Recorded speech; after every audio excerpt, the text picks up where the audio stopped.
சூர்யா விஜய் வந்து தன்னோட கல்யாணத்தை பற்றி வந்து 2 பேருமே பேசிகிட்டு இருக்காங்க. கல்யாணம்னா வேஸ்ட்டு அப்படின்ற மாதிரி சொல்லிட்டு இருக்காங்க. இந்த சூழ்நிலை 2 பேருமே வந்து அந்த ட்ரிங்க்ஸை சாப்பிட்டுட்டு சந்தோஷமாக வந்து அங்கே போகிறாங்க உள்ள ரூமுக்கு. மகா பார்த்து சூர்யா செமையாக டென்ஷன் ஆகிறாரு. மகா வந்து எவ்வளோ பேசி பார்க்குறாங்க. சூர்யா வந்து அதெல்லாம் முடியாது, இதில் நான் கலந்துக்க மாட்டேன் அப்படின்ற மாதிரி படுத்துடுறாரு. இங்கே விஜய் வந்து இங்கே பாரு ரொம்ப ஓவராக நீங்கள் பண்ணிட்ட, உனக்கு இருக்குது அப்படின்ற மாதிரிலாம் சொல்லிட்டு இருக்காரு.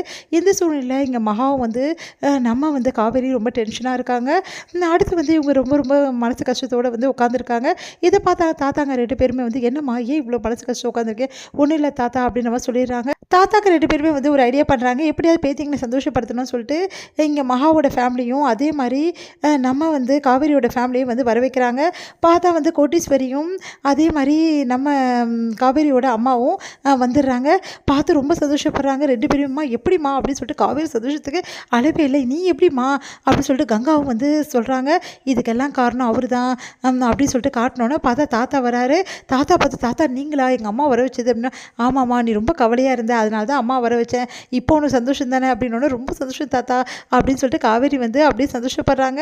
அடுத்து வந்து மகா வந்து அம்மா நீயா அப்படின்னோடனே, ஆமாடி உங்கள் வீட்டில் தாத்தா தான் வர சொன்னார், உன்னை பார்க்கணுன்னு ஆசையாக இருந்தது எனக்கும், அதனால தான் வந்தேன் அப்படின்னோடனே அவங்களும் ரொம்ப சந்தோஷப்படுறாங்க. அடுத்து வந்து போட்டியெல்லாம் வச்சுட்ருக்காங்க. ஒவ்வொரு போட்டியிலையும் வச்சுட்டு இருக்கும்போது யார் வந்து தோக்குறாங்களோ அவங்க வந்து தண்ணி ஊற்றணும், ஒருத்தவங்க மேலே கலர் தண்ணி. அதே மாதிரி ஊற்றும் போது காவேரி என்ன பண்ணுறாங்க, சூப்பராக ஐடியா பண்ணுறாங்க. நேராக போயிட்டு நம்ம வந்து விஜயோட சித்தப்பா மேலே ஊற்றிடுறாங்க. அதே மாதிரி வந்து பூ போட்டு வந்து எல்லாருமே வந்து நல்லா ஜெயிச்சவங்களுக்குலாம் பூ போடுவாங்க. அப்போ நம்ம வந்து கோட்டீஸ்வரிக்கும் வந்து மகா ஜெயிச்சதால் பூ கிடைக்குது. அதனால் இதெல்லாம் பார்க்க பார்க்க வயிறு எழுது. கோட்டீஸ்வரி பூ வாங்குறதெல்லாம் பார்த்துட்டு நம்ம வந்து சித்ராக்கு அடுத்து வந்து ரொம்ப சுவாரஸ்யமாக போட்டிகள்லாம் நடந்துகிட்ருக்கு. இந்த சூழ்நிலையில் காவேரி என்ன பண்ணுறாங்கன்னா விஜயும் கூப்பிட்றாங்க. அப்போ காவேரி வந்து வேணும்னே வந்து அந்த ரொமான்டிக் ரவுண்டில் வந்து கலந்துக்க மாட்டேன்னு சொல்லிடுறாங்க. அதனால் வந்து விஜய் வந்து வரப்போறிய பெல்லையா அப்படின்னு சொல்லிட்டு அவசரப்படுத்துறாரு. நான் வரமாட்டேன், நான் வந்து உங்கள் கூட வந்து இதில் கலந்துக்கினேன்னா கண்டிப்பாக வந்து பாடி டச் ஆகும், அப்புறம் என்ன சொல்வீங்க, நான் தான் வேணும்னே உங்கள் மேலே வந்து விழுறேன்னு சொல்வீங்க, இதெல்லாம் எனக்கு தேவையா, அதனால் வர முடியாது அப்படின்னு சொல்லிட்டு வெம்படியாக இருக்காங்க. விஜய் வந்து என்ன பண்ணுறதுன்னு சொல்லிட்டு தவிக்கிறாரு. உன்னை தாத்தா வந்து அதெல்லாம் தெரியாதுடா, காவேரி சமாதானப்படுத்தி கூட்டின்னு வரணும், கண்டிப்பாக இந்த போட்டியில் ஜெயிக்கணும், நீ செஞ்சே ஆகணும் அப்படின்னு சொன்னோன்னே வேறு வழி இல்லாமல் காவேரி கிட்ட சரி சரி நான் சொன்னதுக்கெலாம் சாரி போதுமா வரியானோன்னே சரி ஓகே உங்களுக்காக இல்லை தாத்தாக்காக வர அப்படின்றாங்க. ரொம்ப பண்ணுறாளே அப்படின்னு சொல்லிட்டு கூட்டிகிட்டு போகிறாரு.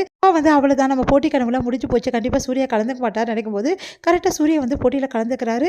அதை எதிர்பார்க்காத மகா வந்து யோசிக்கிறாங்க எப்படி கலந்துக்கிறாருன்னு சொல்லிட்டு. பார்த்தா தாத்தா வந்து சூர்யா கிட்டே பேசி வந்து கலந்துக்க வச்சிடுவார். அதனால் வந்து சூர்யாவும் வந்து அந்த போட்டியில் கலந்துப்பார். உடனே வந்து சந்தோஷமாக மகா வந்து பரவாயில்ல எப்படியோ வந்து சூர்யா வந்துட்டாரு அப்படின்னு சொல்லிட்டு சந்தோஷப்படுறாங்க.